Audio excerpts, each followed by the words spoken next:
E chegamos ao último tópico de nossa aula, em que veremos o subfilo glomerulomicotina e entenderemos com mais detalhes o que são micorrizas. E o que se sabe sobre o subfilo glomerulomicotina? O subfilo apresenta 4 ordens, que podemos ver na filogenia, compostas por 11 famílias e cerca de 240 espécies.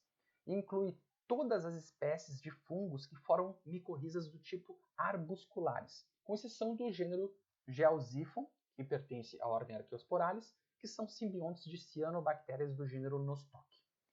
Micorrizas arbusculares são, dos tipos de micorriza que existem e que veremos a seguir, o tipo mais comum, presente em cerca de 71, 72% das plantas.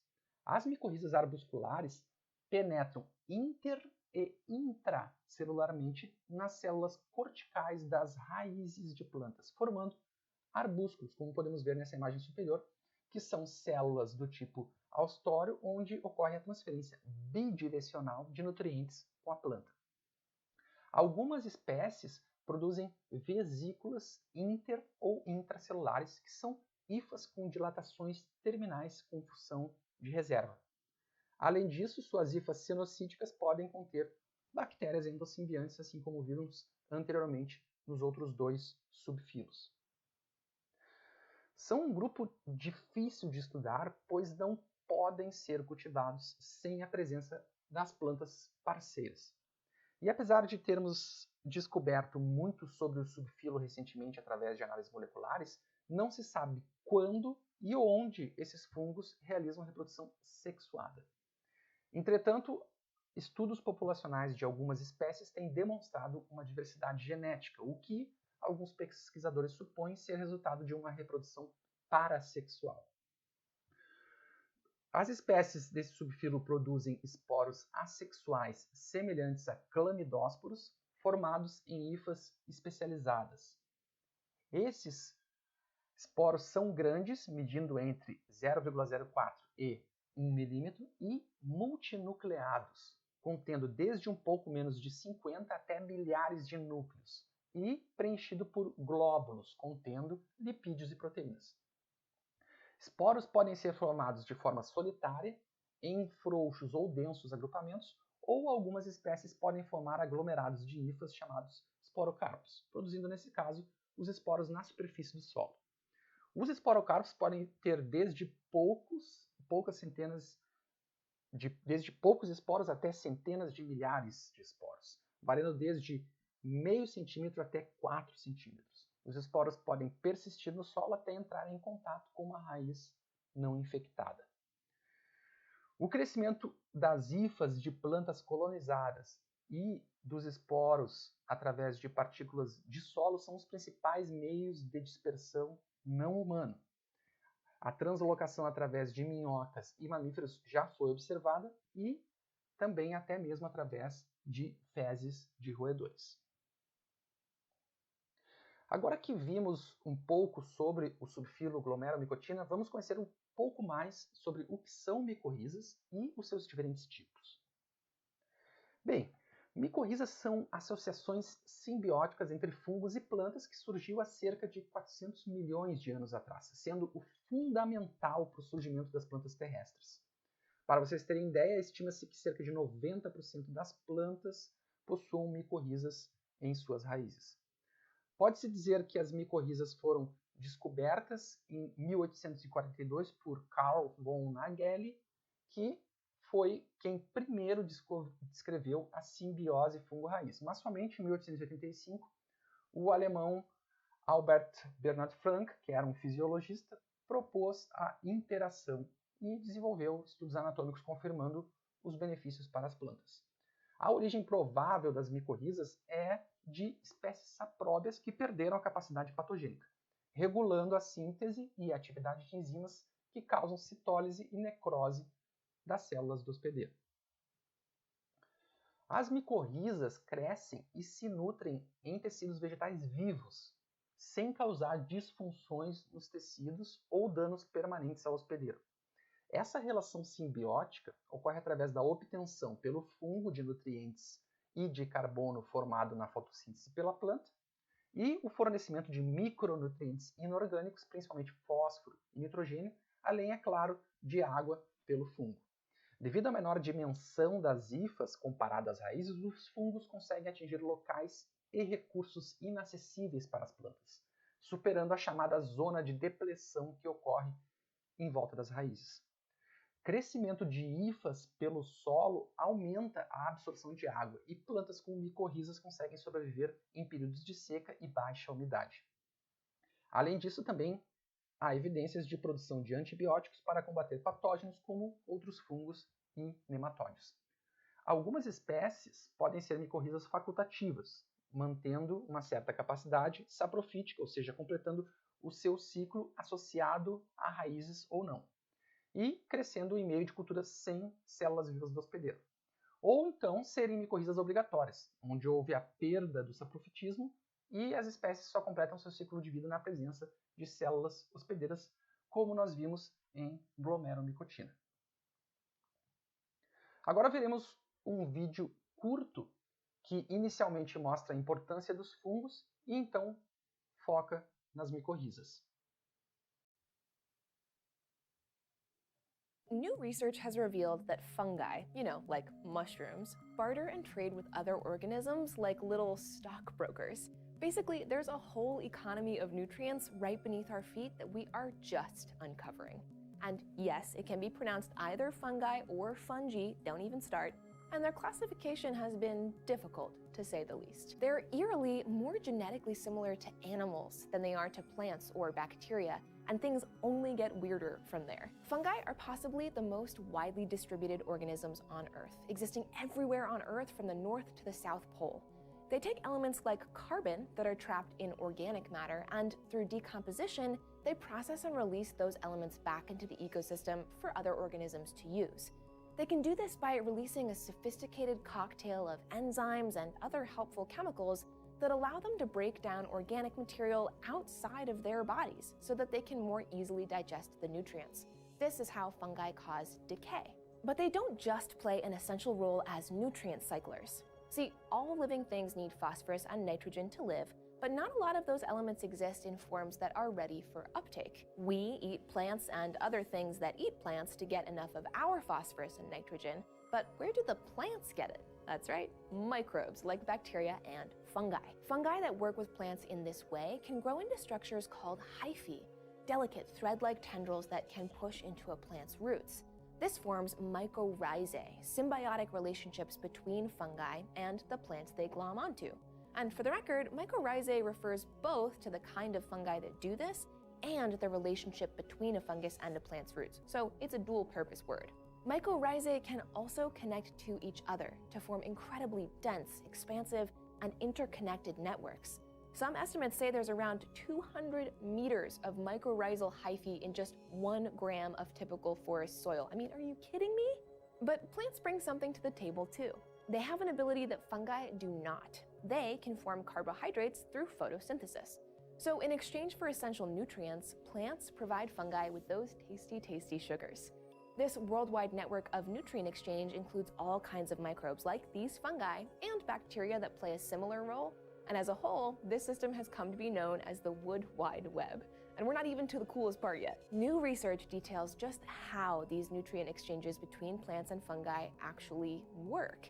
It's like zooming in on a business contract. We thought we knew what it said, but then we took a closer look at the fine print, and whoa boy, is it more complicated than we imagined. A research team in Amsterdam recently found that these nutrient exchanges may operate almost like an economy. When the plants have more sugars to share, the fungi give more phosphorus in return, and vice versa.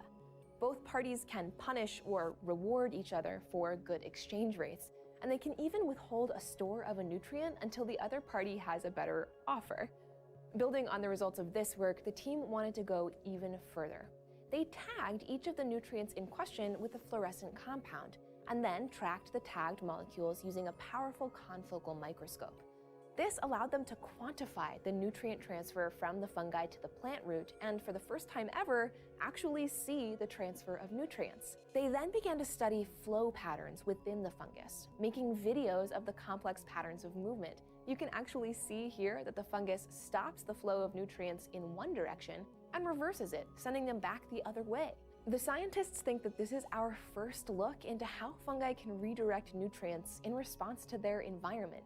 It could even be that these oscillations of molecules represent some kind of communication. Could this be how these complex fungal networks transmit information? A new paper from a separate team used a database of over 1 million samples to visualize fungal relationships with their respective plants, revealing distinct patterns in biogeography. That means that certain areas of the world have a particular ecosystem type that supports specific plant-fungus interactions. This is a more macro look at the role that fungi play in ecosystems that are defined by their local climates. So research into the complex kingdom of fungi could help us better understand how organisms all over the world, both fungi and their business partners, have evolved and survived over millennia. If we pair this nanoscale look at the transfer of nutrients with a larger, more ecosystem-level dynamic, we can better understand how these relationships might change as the climate becomes more unpredictable and what that might mean for the plants that we rely on as we look into the future. Do you want even more on the mind-blowing facts we're discovering about microbial life on our planet? Check out this video here and make sure you subscribe to Seeker to keep up with all your fungal news. It just might grow on you. And as always, thanks for watching. I'll see you next time.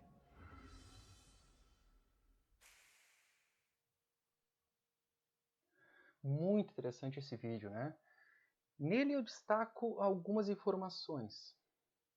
Ele mostra que a palavra micorriza possui um duplo sentido, se referindo ao fungo, mas também à relação simbiótica. Mas a mais sensacional é como os cientistas conseguiram observar a inversão do fluxo do citoplasma nas hifas e, consequentemente, o fluxo de nutrientes, né? Mostrando um provável indício de comunicação através das hifas.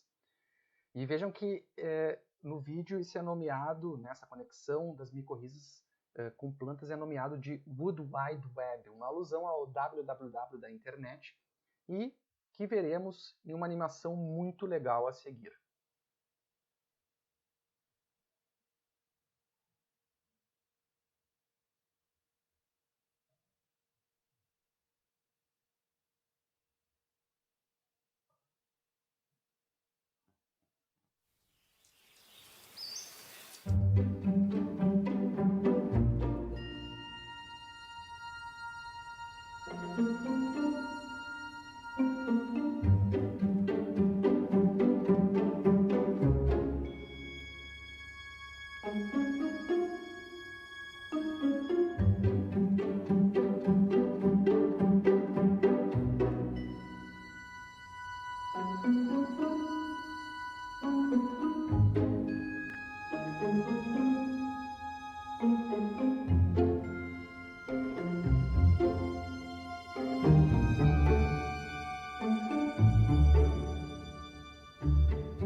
Agora que vimos a importância das micorrizas, vamos nos aprofundar um pouco mais em sua classificação e morfologia.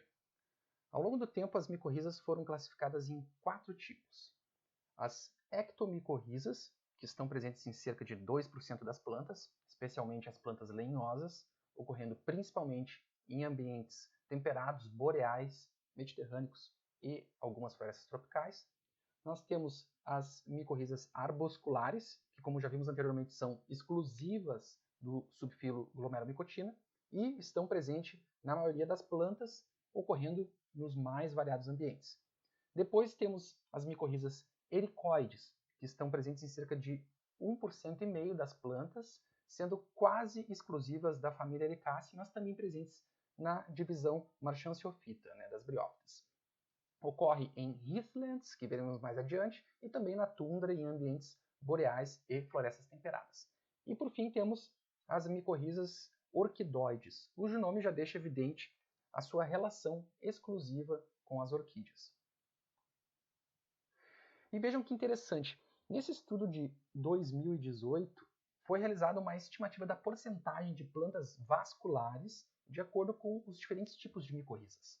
A grande maioria das espécies de plantas, cerca de 71%, possuem micorrizas arbusculares.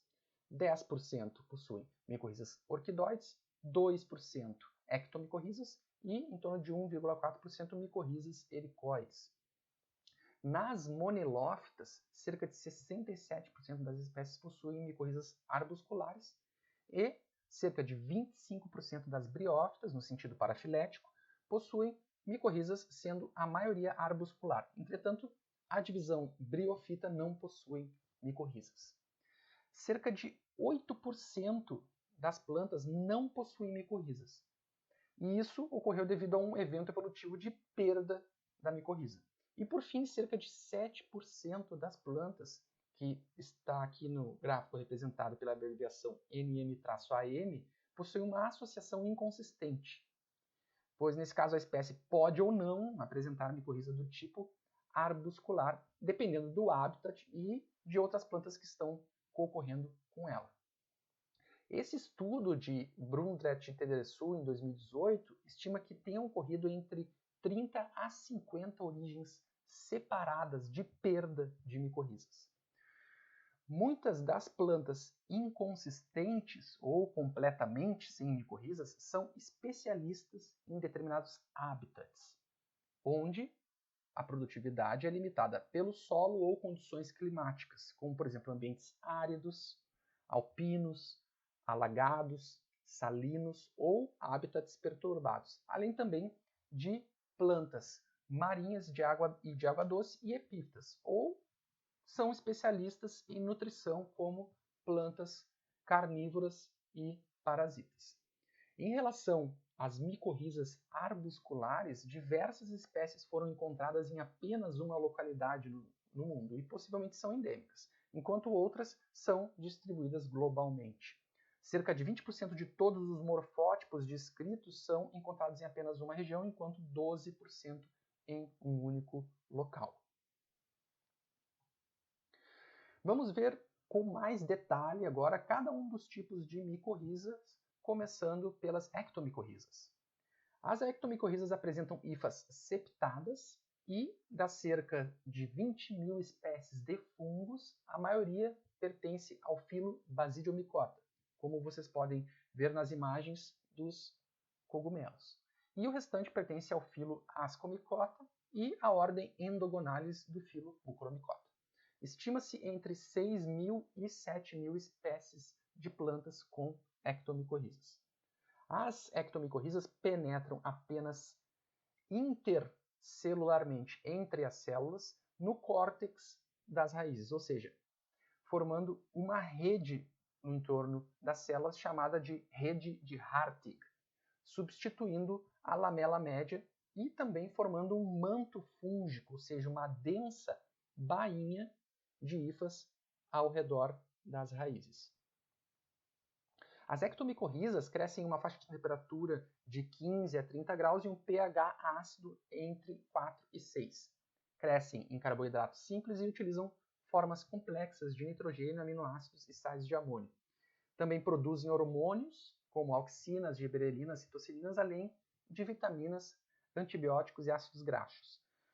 Também produzem as enzimas celulases, que o fungo utiliza na quebra de compostos orgânicos no solo, mas que são suprimidas pela planta hospedeira. E muitas espécies não formam corpo de frutificação. Observem aqui nessa imagem da raiz de pinos como a ectomicorriza aumenta a área de absorção da raiz, e isso irá se refletir em maior absorção de nutrientes e água. Além também de realizarem uma absorção seletiva de íons. A formação do manto fúngico ao redor das raízes, como podemos ver aqui nessa imagem e também nesta aqui, inibe o crescimento de pelos radiculares, confere resistência a patógenos e aumenta a tolerância a toxinas e condições ambientais inadequadas de temperatura, pH e seca. Tudo isso contribuindo para uma maior longevidade das raízes. Outro tipo de micorrizas são as arbusculares, que, como vimos anteriormente, são compostas exclusivamente por fungos do subfilo Glomeromicotina. São mutualistas obrigatórios e, portanto, precisam da planta para completar o seu ciclo de vida. Colonizam quase todos os gêneros de gimnospermas e angiospermas, além de algumas espécies de briófitas e pteridófitas no sentido parafilético. Nas micorrizas arbusculares, a hifa cresce entre e dentro das células corticais da raiz, penetrando a parede celular e causando uma invaginação da membrana plasmática. Entretanto, os arbúsculos permanecem vivos por apenas alguns dias, e antes de se desintegrarem e serem digeridos pelas células da planta. Então, há uma relação micorrízica saudável, né? Há uma sequência contínua de desenvolvimento e de desintegração desses arbúsculos. Em alguns clados, formam-se vesículas, que são hifas com dilatações terminais presentes entre ou dentro das células corticais. Essas vesículas possuem função de reserva, sendo utilizadas pelo fungo quando o suprimento de metabólitos pelo hospedeiro está baixo. As vesículas geralmente aparecem em estágios mais avançados da associação micorrízica. Não há especificidade de hospedeiro e experimentos em casas de vegetação indicaram uma compatibilidade quase que universal entre espécies de micorrizas e plantas. Além disso, várias espécies diferentes de micorrizas podem colonizar um mesmo hospedeiro, mas há indícios de um certo grau de preferência de hospedeiro. Também é importante salientar que não há alteração morfológica da raiz, como vimos ocorrendo nas ectomicorrizas. Aqui um resumo das diferenças entre ectomicorrizas e micorrizas arbusculares. De maneira resumida, ectomicorrizas formam uma rede de Hartig entre as células do córtex e também um manto fúngico, envolvendo a raiz e impedindo a formação de pelos radiculares e causando uma alteração morfológica da raiz. Já as arbusculares não formam rede de Hartig e não formam o manto fúngico. As hifas penetram entre e dentro das células e podem formar vesículas com função de reserva entre ou dentro das células corticais. Outro tipo de micorriza é a orquidoide, exclusiva de plantas da família Orchidaceae, que são as orquídeas. Apresentam hifa septada e das cerca de 25 mil espécies de fungos, a maioria pertence ao filo Basidiomycota e o restante ao filo Ascomycota. Ocorre penetração intracelular das hifas nas raízes, mais especificamente no velame, formando então enrolados de hifas típicos, como podemos observar na imagem de microscopia eletrônica. E veja que interessante, existem algumas espécies de orquídeas que são aclorofiladas, não realizam fotossíntese e, portanto, são micoheterotróficas, formando uma associação com fungos dos gêneros Rhizoctonia e Ceratorrhiza. Além disso, as orquídeas possuem uma dependência do fungo para a germinação das suas sementes e do seu desenvolvimento inicial. Nesse caso, como as sementes não possuem endosperma, o que ocorre é que o fungo fornece carboidratos através da degradação da celulose até a orquídea iniciar a fotossíntese, quando então ocorre uma reversão e a orquídea passa a fornecer os carboidratos para o fungo. Em cultivos comerciais, as sementes geralmente são colocadas para germinar em um substrato contendo um macerado das raízes que conterão a micorriza necessária para a germinação e o desenvolvimento inicial da plântula de orquídea. E por fim, temos as micorrizas do tipo helicoide, que ocorrem quase exclusivamente em espécies de plantas angiospermas da família Ericaceae, mas também na divisão Marchantiophyta, com estimativas de ocorrerem em cerca de 3.900 espécies de plantas. As hifas são septadas E das cerca de 150 espécies de fungos descritas, a maioria pertence ao filo Ascomycota e o restante ao filo Basidiomycota. As hifas penetram nas células do córtex da raiz por invaginação da membrana plasmática, formando um característico enrolado de hifas, como podemos observar nessa imagem. Assim como as ectomicorrizas também inibem o crescimento de pelos radiculares. As micorrizas ericoides são comuns nos habitats chamados heathlands, que são áreas de brejo arbustivo com solo ácido e infértil, que é comum no Reino Unido e em outras partes do mundo, sendo chamadas, por exemplo, na África do Sul, de fimbos. Nesses habitats, as micorrizas favorecem a absorção de nitrogênio, fósforo e ferro, além de proteger o hospedeiro do excesso de metais pesados. O fungo, então, acumula os metais pesados em seu tecido e nas mucilagens que ocorrem ao redor das hifas, evitando a absorção pela planta. Por fim, eu gostaria de salientar que é comum o uso de fungos micorrízicos na agricultura, sendo misturados ao solo ou inoculados no plantio de sementes. Diversos estudos têm mostrado seu efeito no crescimento de plantas comerciais, como podemos ver nesse estudo que avaliou a inoculação de micorrizas em oliveiras, em que claramente se vê que a planta inoculada cresceu mais do que a planta não inoculada.